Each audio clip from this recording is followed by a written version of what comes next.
In this lesson, we're going to be looking at similarity.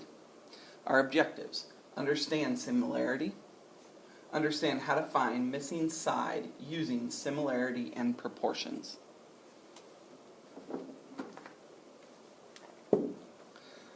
Our vocabulary: similar and proportional.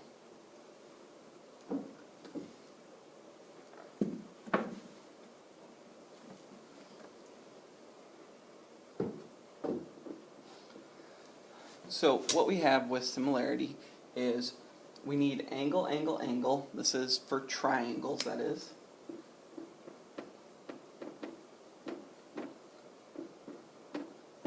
So all the angles have to be congruent, basically. And then the sides must be proportional. Now this also works for shapes other than triangles, and the same idea occurs where all the angles have to be congruent and the sides have to be proportional to each other. So what we do is we have to compare the sides to figure out which ones are proportional. So here we've got a 1 tally mark and a right angle. We've got the letter A. Oops. Got the capital A here.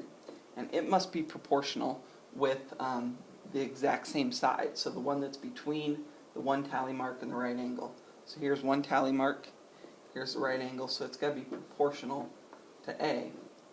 And it's got to have the same proportion, or the same ratio, as the other matchups.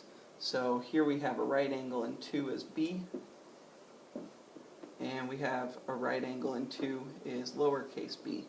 So these two have to have the same fraction when reduced or turned into decimals and stuff. That's what makes it proportional.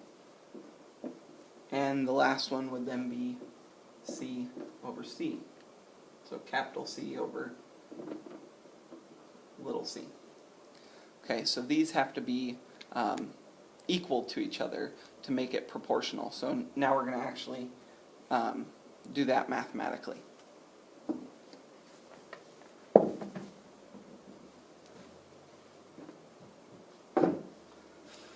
So here we're saying got 1, 2, 3, 1, 2, 3. We've got these matched up angles. They're all congruent, so proportionally these should be the same.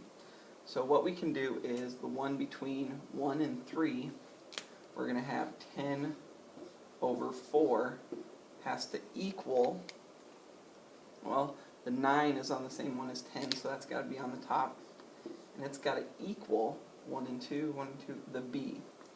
So then we can use our proportional knowledge to figure this out. So we should flip this and turn it into 4 over 10 equals B over 9. And then we're going to take this and multiply by 9 on both sides.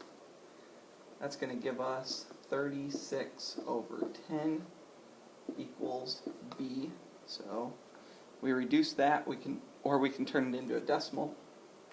I'll go B is 3.6. So we've used the proportion to figure out that B here is 3.6. We can also use this to figure out this A also. So we can go, I'll stick with 10 over 4. And the 6 was on the second one, so that's got to be on the bottom. The A's got to be on the top. Now we can just use some multiplication to get rid of this one. We don't have to do any flip for the reciprocal. So times by 6. We're going to get 60 over 4 equals A. So we divide that out, and we should get A is 1. Gives us 20. 15. So A is 15. So what we've done here is we've set up these proportions with our unknown values, and then we're able to solve the proportion to find our unknown using a little algebra.